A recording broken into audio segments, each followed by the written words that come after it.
ಸಿದ್ಧರಾಜ ವಿಶುದ್ಧವಾಣಿ ವಿಶಿಷ್ಟ ವಿಷ್ಣು ವಿಶೇಷ ಶಂಕರ ವಾಯು ಜಲ ಗಗನ ಅನಲ ಅಣು ಓಂಕಾರ ಬ್ರಹ್ಮಾಂಡ ಆದಿಮಧ್ಯ ಅಂತದ ವ್ಯಾಪ್ತಗೆ ಸಚ್ಚಿತ್ ಆನಂದ ಆತ್ಮಜ್ಞಾನಕ್ಕೆ ರೂಪು ನೂರರ ಶುದ್ಧ ಚೈತನ್ಯಗೆ ನಮೋ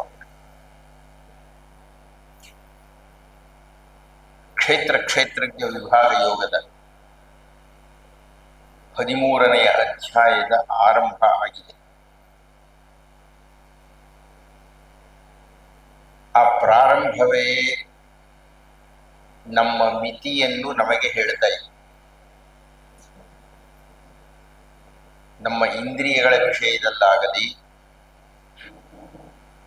ನಮ್ಮ ಶಕ್ತಿ ಸಾಮರ್ಥ್ಯಗಳ ವಿಷಯದಲ್ಲಾಗಲಿ, ಕೊನೆಗೆ ನಮ್ಮ ಜೀವನದ ವಿಷಯದಲ್ಲಾಗಲಿ ನಾವು ಮಹಾ ದುರ್ಬಲರು,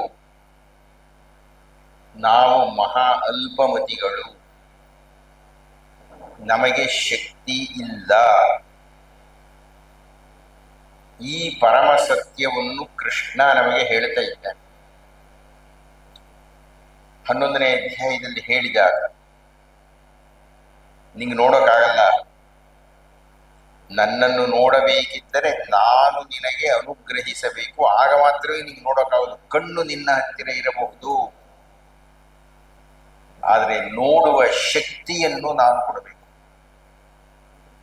ಕಿವಿ, ಕಣ್ಣು, ಮೂಗು, ನನಗೆ ಇದೆಲ್ಲ ಕಿಟಕಿಗಳು. ಮನಸ್ಸಿಗೆ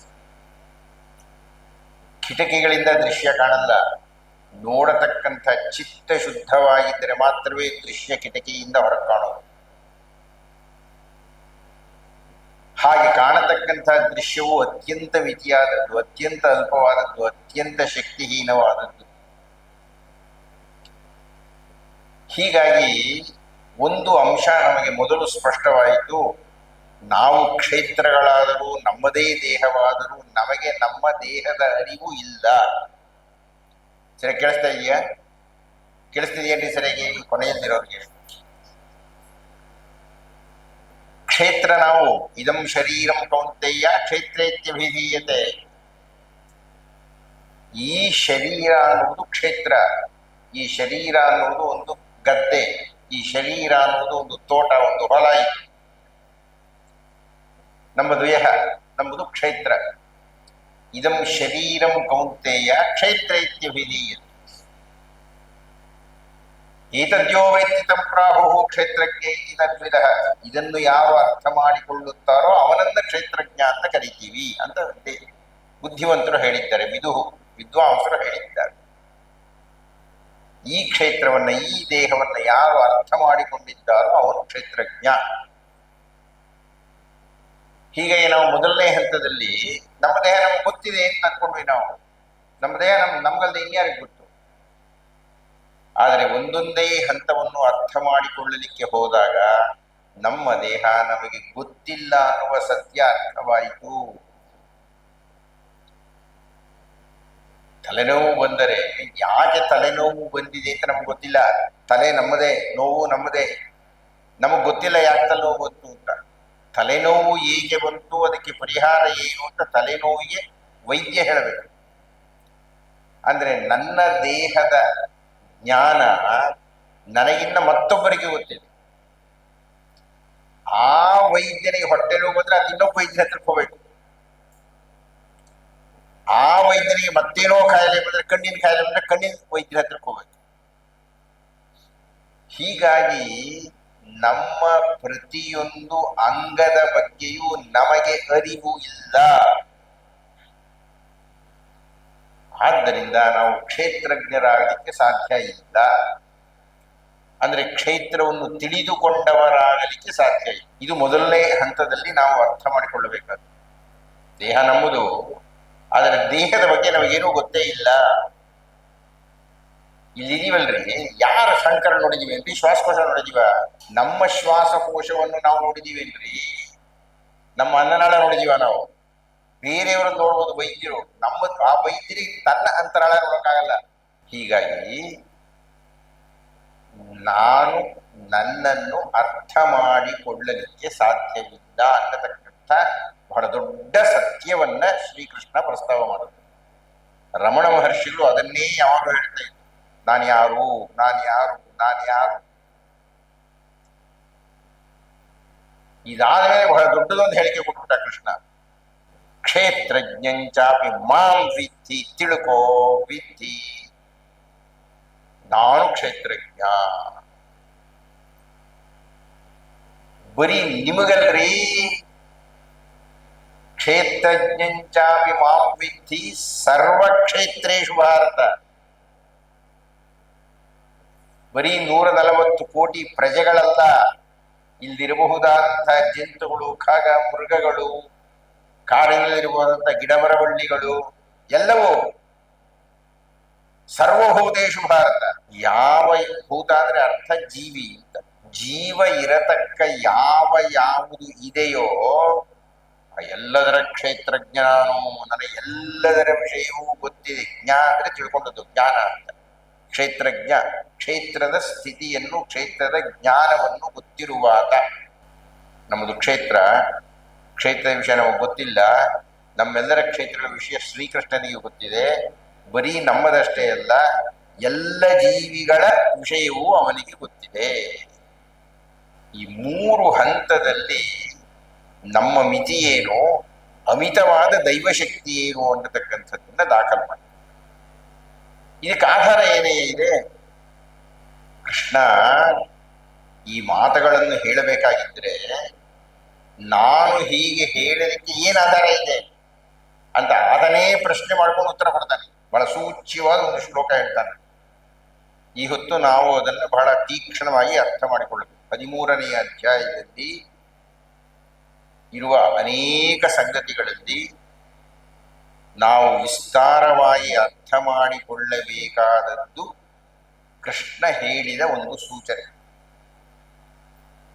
ಇಷ್ಟು ಹೊತ್ತು ನಾನು ಮಾತಾಡಿದ್ನಲ್ಲ, ಇದಕ್ಕೆ ಆಧಾರ ಎಲ್ಲಾದರೂ ಇದೆಯೋ ಅನ್ನುವುದನ್ನು ಕುರಿತು ಸೂಚ್ಯವಾಗಿ ಕೃಷ್ಣ ಹೇಳಿ. ಆ ಒಂದು ಶ್ಲೋಕವನ್ನು ಅರ್ಥ ಮಾಡ್ಕೊಳಕ್ಕೆ ನಮಗೆ ಅರ್ಧ ಮುಕ್ಕಾಲು ಗಂಟೆ ಬೇಕಾಗಿದೆ. ಹೀಗಾಗಿ 13ನೇ ಅಧ್ಯಾಯದಲ್ಲಿ ಕ್ಷೇತ್ರಜ್ಞ ವಿಭಾಗದಲ್ಲಿ ಅತ್ಯಂತ ಪ್ರಧಾನವಾದ, ಗೂಢವಾದ, ಸೂಚ್ಯವಾದ ಒಂದು ಶ್ಲೋಕವನ್ನು ನಾವು ಅರ್ಥ ಮಾಡಿಕೊಳ್ಳಬೇಕು. ಆ ಇಡೀ ಕ್ಷೇತ್ರಜ್ಞದ ಅರ್ಥ ಈ 2 ಸಾಲಲ್ಲಿ ನಾನು ಹೇಳ್ತೀನಿ ಅಂತ ಕೃಷ್ಣ ಹೇಳ್ತಾನೆ. ಋಷಿಭಿರ್ ಬಹುಧಾ ಗೀತಂ ಛಂದೋಭಿರ್ ವಿವಿಧೈ ಪೃಥಕ್ ಬ್ರಹ್ಮಸೂತ್ರ ಪದೈಶ್ಚೈವ ಹೇತುಮದ್ಭಿರ್ ವಿನಿಶ್ಚಿತೈ. ಅದು ಶ್ಲೋಕ. ಬಹಳ ರಹಸ್ಯವಾದ, ಸೂಚ್ಯವಾದ, ಗಾಢವಾದ ಶ್ಲೋಕ ಇದು. 13ನೇ ಅಧ್ಯಾಯದ ಬಂಡವಾಳ. ಋಷಿಭಿರ್ ಬಹುಧಾ ಗೀತೈ. ಋಷಿಗಳು ಇದನ್ನ ವಿವಿಧೈ ಪೃಥಕ್ ಅನೇಕಾನೇಕ ಛಂದಸ್ಸುಗಳಲ್ಲಿ ಹಾಡಿದ್ದಾರೆ. ಋಷಿಗಳು ಹೇಳಿದಾರಪ್ಪ ಇದನ್ನ. ಛಂದೋಭಿರ್ ವಿವಿಧೈ ಪೃಥಕ್ ಮತ್ತೆ ಮತ್ತೆ ಹೇಳಿದ್ದಾರೆ. ಬ್ರಹ್ಮಸೂತ್ರ ಪದೈಶ್ಚೈವ, ಹಾಗೆಯೇ ವ್ಯಾಸ ಮಹರ್ಷಿಗಳು 555 ಸೂತ್ರಗಳನ್ನು, ಉಪನಿಷತ್ತುಗಳನ್ನು ಆಧಾರವಾಗಿ ಇಟ್ಟುಕೊಂಡು ಬ್ರಹ್ಮಸೂತ್ರಗಳು ಅನ್ನುವುದನ್ನು ವಿರಚನೆ ಮಾಡಿದ್ದಾರೆ. ಬ್ರಹ್ಮಸೂತ್ರ ಪದೈಶ್ಚೈವ ಹೇತುಭಿರ್ ವಿನಿಶ್ಚಿತೈ, ನಿಶ್ಚಯವಾಗಿ. ಹೇತು ಅಂದ್ರೆ ಕಾರಣ ಅಂತ, ಕಾರ್ಯಕಾರಣ ಸಂಬಂಧವನ್ನು ಇಟ್ಟುಕೊಂಡು ಉಪನಿಷತ್ತುಗಳು ಅನ್ನತಕ್ಕಂಥ ಹೂಗಳಿಂದ ಮಕರವಂದವನ್ನು ಸ್ವೀಕಾರ ಮಾಡಿ 555 ಬ್ರಹ್ಮಸೂತ್ರಗಳನ್ನು ಬರೆದಿದ್ದಾರೆ. ಹೀಗಾಗಿ ಈ ಕ್ಷೇತ್ರಜ್ಞ ವಿಭಾಗ ನಿಮಗೆ ಅರ್ಥವಾಗಬೇಕಿದ್ದರೆ ಈ 2 ಮೂಲಗಳನ್ನು ನೀನು ಓದಬೇಕು. ಋಷಿಭಿರ್ ಬಹುಧಾ ಗೀತೈರ್ ಛಂದೋಭಿರ್ ವಿವಿಧೈಃ ಪೃಥಕ್ ಅನ್ನೋದೊಂದು, ಬ್ರಹ್ಮಸೂತ್ರ ಪದೈಶ್ಚೈವ ಹೇತುಮದ್ಭಿರ್ ವಿನಿಶ್ಚಿತೈ ಅನ್ನುವುದು 2. ಅಂದ್ರೆ ಏನ್ ಹೇಳಿದಾಗಾಯ್ತು? ಋಷಿಗಳು ಅನೇಕ ಛಂದಸ್ಸುಗಳಲ್ಲಿ ಹೇಳಿದ್ದಾರೆ. ಯಾವ ಋಷಿಗಳು ಹೇಳಿದ್ದಾರೆ, ಏನು ಹೇಳಿದ್ದಾರೆ ಅನ್ನುವುದನ್ನು ಓದಬೇಕು. ಬ್ರಹ್ಮಸೂತ್ರಗಳನ್ನು ಓದಬೇಕು. ಈ ಎರಡೂ ಮೂಲಗಳಿಂದ ಕ್ಷೇತ್ರ ಕ್ಷೇತ್ರಜ್ಞ ವಿಭಾಗ ಏನು ಅಂತ ನಮ್ಗೆ ಗೊತ್ತಾಗುತ್ತೆ. ಋಷಿ ಕಂಡುಕೊಂಡವರೆಲ್ಲ ಸನ್ಯಾಸಿಗಳೆಲ್ಲ ಋಷಿಗಳಾಗಲ್ಲ. ಋಷಿ ಅಂದ್ರೆ ಅರ್ಥ ಏನು? ಶ್ರೀ ಶ್ರೀ ಸಾಯಣಾಚಾರ್ಯರು 4 ವೇದಗಳಿಗೆ ಭಾಷ್ಯವನ್ನು ಬರೆದರು. ಋಗ್ವೇದ ಭಾಷೆ, ಯಜುರ್ವೇದ ಭಾಷೆ, ಸಾಮವೇದ ಭಾಷೆ, ಅಥರ್ವ ಭಾಷ್ಯ. ಆ ಭಾಷ್ಯಗಳನ್ನು ಬರೆಯುವ ಮೊದಲು ಹೇಗೆ ಅದು ಸೃಷ್ಟಿಯಾಯಿತು ಅನ್ನುವುದನ್ನ ಹೇಳಿ. ಯಾವುದನ್ನ? ಋಗ್ವೇದದಲ್ಲಿ 10,552 ರುಚಗಳಿವೆ. ಅಂದ್ರೆ ಋಗ್ವೇದ ಇರತಕ್ಕಂಥದ್ದು 10,552 ಮಂತ್ರಗಳಿಂದ, ರುಚಗಳಿಂದ, 2,198 ಯಜುಸ್ಗಳಿಂದ ಯಜುರ್ವೇದ ಇದೆ. 2,198 ಗುರ್ತಾಕೊಳ್ಳೋರು ಸರಿ ಗುರ್ತಾಕೊಳ್ಳಿ. ಸಾಮವೇದದಲ್ಲಿ 1,549 ಸಾಮಗಳಿವೆ.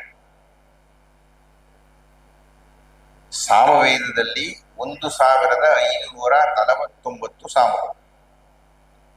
ಅಥರ್ವದಲ್ಲಿ 6,000 ಅಥರ್ವಗಳಿವೆ. ಇನ್ನೊಂದ್ಸಲ ಯಾರು ಗುರ್ತಾಕೊಳ್ತಾರೆ ಅಂತ ಹೇಳ್ತಾ ಇದ್ದೆ. ಋಗ್ವೇದದಲ್ಲಿ 10,552 ರುಚಿಗಳು, ಯಜುರ್ವೇದದಲ್ಲಿ 2,198 ಯಜಸ್ಸುಗಳು, ಸಾಮವೇದದಲ್ಲಿ 1,549 ಸಾಮಗಳು, ಅಥರ್ವಣ ವೇದದಲ್ಲಿ 6,000 ಅಥರ್ವಗಳು ಇವೆ. ಇದು ಹೇಗೆ ಸೃಷ್ಟಿಯಾಯಿತು? ಹೇಗೆ ಸೃಷ್ಟಿಯಾಯಿತು ಅಂದ್ರೆ ಋಷಿಗಳು ಅದನ್ನು ದರ್ಶಿಸಿದರು, ಬರೆಯಲಿಲ್ಲ, ಯೋಚನೆ ಮಾಡಲಿಲ್ಲ. ಇಂದ್ರಿಯಗಳ ಸಹಾಯವನ್ನು ತೆಗೆದುಕೊಳ್ಳದೆ ದರ್ಶನ ಮಾಡಿದರು. ಆದ್ದರಿಂದ ವೇದವನ್ನ, ವೈದಿಕ ಮಂತ್ರಗಳನ್ನ ದಾರ್ಶನಿಕ ಸಾಹಿತ್ಯ ಅಂತ ಕರೆದರು. ಬರವಣಿಗೆಯ ಸಾಹಿತ್ಯ ಅಲ್ಲ ಅದು, ಅದು ದರ್ಶನದಿಂದ ಬಂದ ಸಾಹಿತ್ಯ. ಆದ್ದರಿಂದ ಅದು ದಾರ್ಶನಿಕ ಸಾಹಿತ್ಯ. ಆ ದಾರ್ಶನಿಕ ಸಾಹಿತ್ಯ ಹೇಗೆ ಸೃಷ್ಟಿಯಾಯಿತು ಅಂದ್ರೆ, ಮೂಲಭೂತವಾಗಿ ಆತ ಋಷಿಯಾಗಿರಬೇಕು. ಋಷಿಯಾಗಿದ್ದಾನೆ ಅಂದ್ರೆ ನಗರದಲ್ಲಿ ಇರ್ಕೂಡುದು. ನಾವು ಮಾತಾಡ್ತೀವಿ, ಹಾಡು ಹೇಳ್ತೀವಿ, ಮಾತಾಡ್ತೀವಿ, ಮಂತ್ರ ಹೇಳ್ತೀವಿ, ಇದೆಲ್ಲ ನಾವು ನಗರದ ಒಳಗೆ ಇದ್ದು ಮಾಡುತ್ತೇವೆ. ನಾವು ಮಾಡುವ ವೃತ್ತಿಯ ನಾವು ಸಂಭಾವನೆ ತೆಗೆದುಕೊಳ್ಳುತ್ತೇವೆ. ನಾವು ಋಷಿಗಳಲ್ಲ. ಋಷಿಯಾಗಿರತಕ್ಕಾದ ನಗರಕ್ಕೆ ಬೆನ್ನು ಹಾಕಿ ಕಾಡಿನಲ್ಲಿ ಇರುತ್ತಾನೆ. ಆತ ನಮ್ಮನ್ನು ಕಟ್ಕೊಂಡು ಏನೂ ಆಗ ಇಲ್ಲ. ಆತ ಸತ್ಯದರ್ಶಕ. ತಾನು ನಂಬಿದ ದೈವವನ್ನು ಕುರಿತು ತಪಸ್ಸನ್ನು ಮಾಡುತ್ತಾನೆ, ತಪಸ್ಸನ್ನು ಮಾಡುತ್ತಾನೆ, ತಪಸ್ಸನ್ನು ಮಾಡುತ್ತಾನೆ, ತಪಸ್ಸನ್ನು ಮಾಡ್ತಾನೆ. ಕಣ್ಣು ಮುಚ್ಚಿ ತಪಸ್ಸನ್ನು ಮಾಡುತ್ತಿದ್ದಾಗ ಮುಚ್ಚಿದ ಕಣ್ಣಿನ ಮುಂದೆ ಅಕ್ಷರಗಳು ಕಾಣಿಸ್ತಾ ಹೋಗುತ್ತೆ. ಕಣ್ಣು ಮುಚ್ಚಿದ್ದಾನೆ, ತಪಸ್ಸು ಮಾಡ್ತಾ ಇದ್ದಾನೆ. ಆ ಮುಚ್ಚಿದ ಕಣ್ಣಿನ ಮುಂದೆ ಅಕ್ಷರಗಳು ಅಗ್ನಿಮೀಳೆ ಪುರೋಹಿತಂ ಯಜ್ಞಸ್ಯ ದೇವಂ ಋತ್ವಿಜಂ ಹೋತಾರಂ ರತ್ನಧಾತುಮಂ. ಮೊಟ್ಟ ಮೊದಲನೇ ಮಂತ್ರ ಋಗ್ವೇದದಲ್ಲಿ ಕಾಣಿಸ್ತದೆ. ನಗರದಿಂದ ದೂರಾಗಿ ಕಾಡಿನಲ್ಲಿ ಏಕಾಕಿಯಾಗಿದ್ದು ಭಗವದ್ಧ್ಯಾನ ತತ್ಪರನಾಗಿ ತಪಸ್ಸನ್ನು ಮಾಡ್ತಾ ಇದ್ದಾಗ ಮುಚ್ಚಿದ ಕಣ್ಣಿನ ಮುಂದೆ ಅಕ್ಷರಗಳು ಗೋಚರಿಸಿತು. ಹಾಗೆ ಗೋಚರಿಸಿದ್ದನ್ನ ಪಕ್ಕದ ಶಿಷ್ಯನಿಗೆ ಹೇಳಿದ. ಬರವಣಿಗೆ ಇಲ್ಲ. ನಿಮಗೆ ಆಶ್ಚರ್ಯ ಆಗುತ್ತೆ. ಋಗ್ವೇದ ಇದೆಲ್ಲ ಪಟ್ಟಿ ಕೊಟ್ಟಲ್ಲ. ಆ ಋಗ್ವೇದ ಅನ್ನುವುದು ಸುಮಾರು 5,500-6 ವರ್ಷಗಳ ಹಿಂದಿನ ಸೃಷ್ಟಿ. ಬರವಣಿಗೆ ಅಲ್ಲ, ಕೇವಲ ಗುರು ಶಿಷ್ಯ ಮುಖೇನ ಬಂದ ಸಾಹಿತ್ಯ ಅದು. ಗುರುಗಳು ಹೇಳಿದ್ದನ್ನು ಶಿಷ್ಯ ಕುಳಿತು ಕೇಳೋದು, ಮತ್ತೆ ಹೇಳೋದು, ಮತ್ತೆ ಕೇಳೋದು, ಮತ್ತೆ ಹೇಳೋದು, ಮತ್ತೆ ಕೇಳೋದು. ಈ ರೀತಿ ಹೇಳಿ ಕೇಳಿ ಹೇಳಿ ಕೇಳಿ ಹೇಳಿ ಕೇಳಿ 10,552 ರುಚಿಗಳನ್ನು ಆತ ಕಲಿತು ಬಿಟ್ಟ. ಯಾಕಲ್ತ? ಶ್ರವಣ ಮಾಡಿ ಕಲಿತ, ಬರೆದಿದ್ದಲ್ಲ. ಹಾಗೆ ಶ್ರವಣ ಮಾಡಿ ಕಲಿತಿದ್ದರಿಂದ ಅದನ್ನ ಶ್ರುತಿ ಅಂತ ಕರೆದರು. ಶ್ರವಣ ಮಾಡಿ ಕಲಿತದ್ದರಿಂದ ಅದು ಶ್ರುತಿ ಅಂತ ಆಯ್ತು. ಅದೇ ವೇದ. ಆತ ತನ್ನ ಶಿಷ್ಯನಿಗೆ ಹೇಳ್ದ, ಆತ ತನ್ನ ಶಿಷ್ಯನಿಗೆ ಹೇಳ್ದ, ಅವನ ಶಿಷ್ಯನಿಗೆ ಹೇಳ್ದ. ಹೀಗೆ ಗುರುವಿನಿಂದ ಶಿಷ್ಯನಿಗೆ, ಆ ಶಿಷ್ಯ ಗುರುವಾದಾಗ ಅವನಿಂದ ಅವನ ಶಿಷ್ಯನಿಗೆ, ಅವನು ಗುರುವಾದಾಗ ಅವನ ಶಿಷ್ಯನಿಗೆ, ಹೀಗೆ ಸುಮಾರು 7,000 ವರ್ಷಗಳಿಂದ ನಡೆದು ಬಂದು ಬಿಟ್ಟಿದೆ.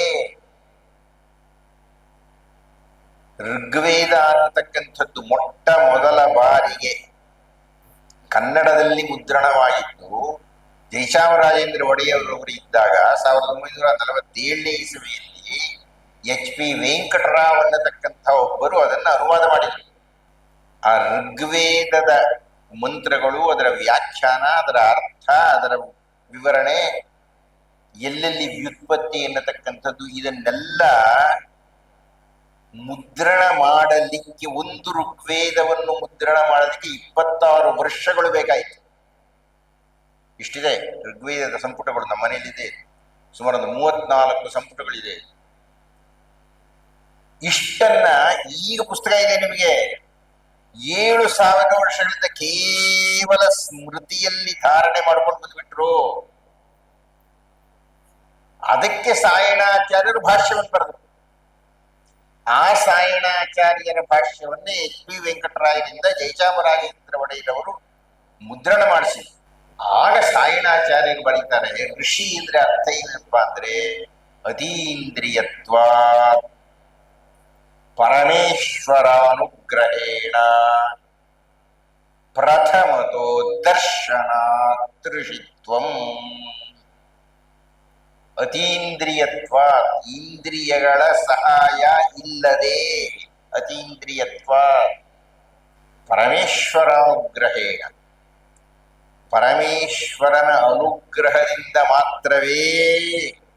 ಪ್ರಥಮತೋ ದರ್ಶನ, ಲಿಖಿತ ಅಲ್ಲ, ದರ್ಶನ, ಮೊಟ್ಟ ಮೊದಲ ಬಾರಿಗೆ ದರ್ಶನ ಮಾಡಿದ್ದರಿಂದ, ಹಾಗೆ ದರ್ಶನ ಮಾಡಿದವರನ್ನ ಋಷಿ ಅಂತ ಕರೀತೀವಿ.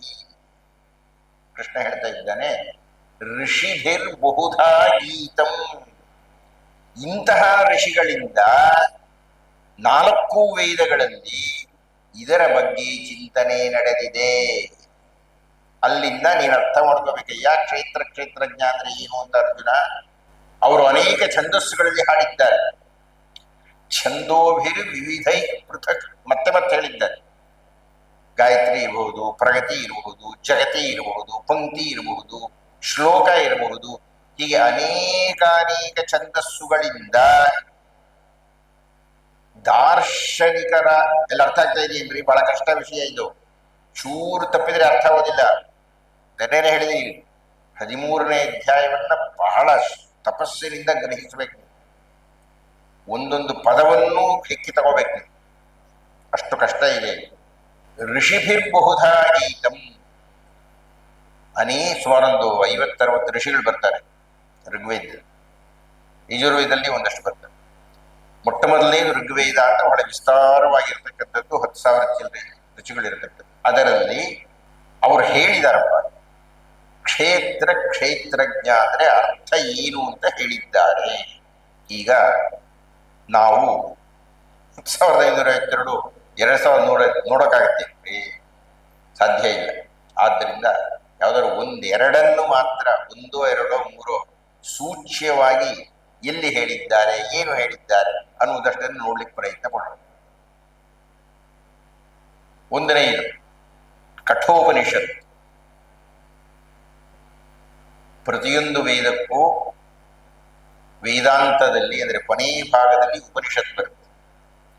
ಅಂತ ಒಂದು ಉಪನಿಷತ್ತು ಕಠೋಪನಿಷತ್ತು ಯಮಧರ್ಮರಾಯನಿಗೂ ನಚಿಕೇತನಿಗೂ ನಡೆಯತಕ್ಕಂಥ ಸಂಭಾಷಣೆ. ಬಹಳ ದೊಡ್ಡದು, ಬಹಳ ದೊಡ್ಡ ಕಥೆ ಇದೆ. ಹೀಗೆ ಕೇವಲ ಈ ವಿಷಯಕ್ಕೆ ಮಾತ್ರ ಏನು ಹೇಳ್ತಾನೆ ಅನ್ನೋದನ್ನ ಹೇಳ್ಬಿಡೋಣ. ಯಮಧರ್ಮರಾಯ ನಚಿಕೇತನಿಗೆ ಹೇಳ್ತಾ ಇದ್ದ. ನಚಿಕೇತ ಬಹಳ ದೊಡ್ಡದೊಂದು ಪ್ರಶ್ನೆಯನ್ನು ಕೇಳಿದ. ನೋಡಪ್ಪ,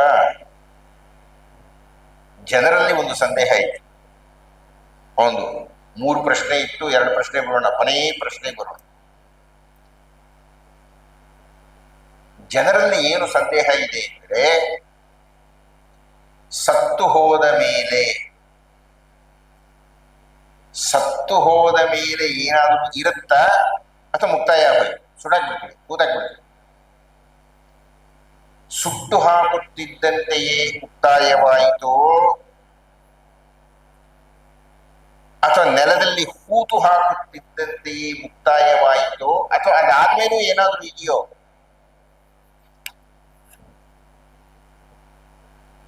ಆ ಪ್ರಶ್ನೆ ಕೇಳಬೇಡ, ಬಹಳ ಕಷ್ಟ ಅರ್ಥ ಮಾಡ್ಕೊಳ್ಳೋದು ಅಂತಾನೆ ಯಮ. ಇಲ್ಲ ಇಲ್ಲ, ನಿನ್ ಬಿಟ್ಟು ಇನ್ಯಾರು ಉತ್ತರ ಹೇಳ್ತಾರೆ? ಮೃತ್ಯುವಿನ ದೇವತೆಯಾದ ನೀನೇ ಉತ್ತರ ಹೇಳಬೇಕು. ಆದ್ದರಿಂದ ಉತ್ತರ ಹೇಳು. ಆಗ ಯಮಧರ್ಮರಾಯ ಉತ್ತರ ಕೊಡ್ಲಿಕ್ಕೆ ಆರಂಭ ಮಾಡ್ತಾನೆ. ಆ ಆರಂಭ ಮಾಡಿದ ಹೊಸತರಲ್ಲಿ ಈ ಶ್ಲೋಕವನ್ನು ಹೇಳಿ ತಿಳ್ಕೋ. ವಿದ್ಧಿ, ಮತ್ತೆ ವಿದ್ಧಿ ಅಂತ ಬಂದ್ರೆ ಬಹಳ ಎಚ್ಚರಿಕೆಯಿಂದ ಇರಬೇಕು ನಾವು. ಯಮಧರ್ಮರಾಯನ ಮಾತಿ ಆತ್ಮಾನಂ ರಥಿನಂ ವಿದ್ಧಿ ಶರೀರಂ ರಥಮೇವತು ಇಂದ್ರಿಯಾಣಿ ಹಯಾರ್ನಾಹು ಮನಃ ಪ್ರಗ್ರಹಮೇವಚ ಅಂತ 4 ಭಾಗ ಹೇಳ್ತಾನೆ ಯಮ. ಒಂದು ಗಾಡಿ, ಒಂದು ರಥ. ರಥದ ಒಳಗೆ ಇರುವವನು ರಥಿಕ, ಯಜಮಾನ. ಈಗ ನೀವೊಂದು ರಥವನ್ನು ಊಹೆ ಮಾಡ್ಕೋಬೇಕು. ರಥದ ಒಳಗೆ ಕುಳಿತಿರತಕ್ಕಂಥ ರಥಿಕನನ್ನು ಅರ್ಥ ಮಾಡಿಕೊಳ್ಳಬೇಕು. ಆತ್ಮಾನಂ ರಥೀನಂ, ರಥಿ ಅಂದ್ರೆ ರಥಿಕ ಅಂದ್ರೆ ರಥದ ಯಜಮಾನ. ಆತ್ಮಾನಂ ರಥೀನಂ ವಿದ್ಧಿ, ವಿದ್ಧಿ ತಿಳುಕೋ. ಏನ್ ತಿಳ್ಕೋಬೇಕು? ಶರೀರಂ ರಥಮೇವತು, ಈ ಶರೀರವನ್ನ, ಈ ದೇಹವನ್ನು ರಥ ಅಂತ ಮೊದಲು ತಿಳ್ಕೊ ನೀನು. ಈ ಶರೀರ ಅನ್ನುವ ರಥದ ಒಳಗೆ ಆತ್ಮಾನಂ ರಥಿನಂ ವಿದ್ಧಿ, ಈ ಶರೀರ ಅನ್ನತಕ್ಕಂಥ ರಥದ ಒಳಗೆ ಆತ್ಮ ಅನ್ನತಕ್ಕಂಥ ರಥಿಕ ಇದ್ದಾನೆ.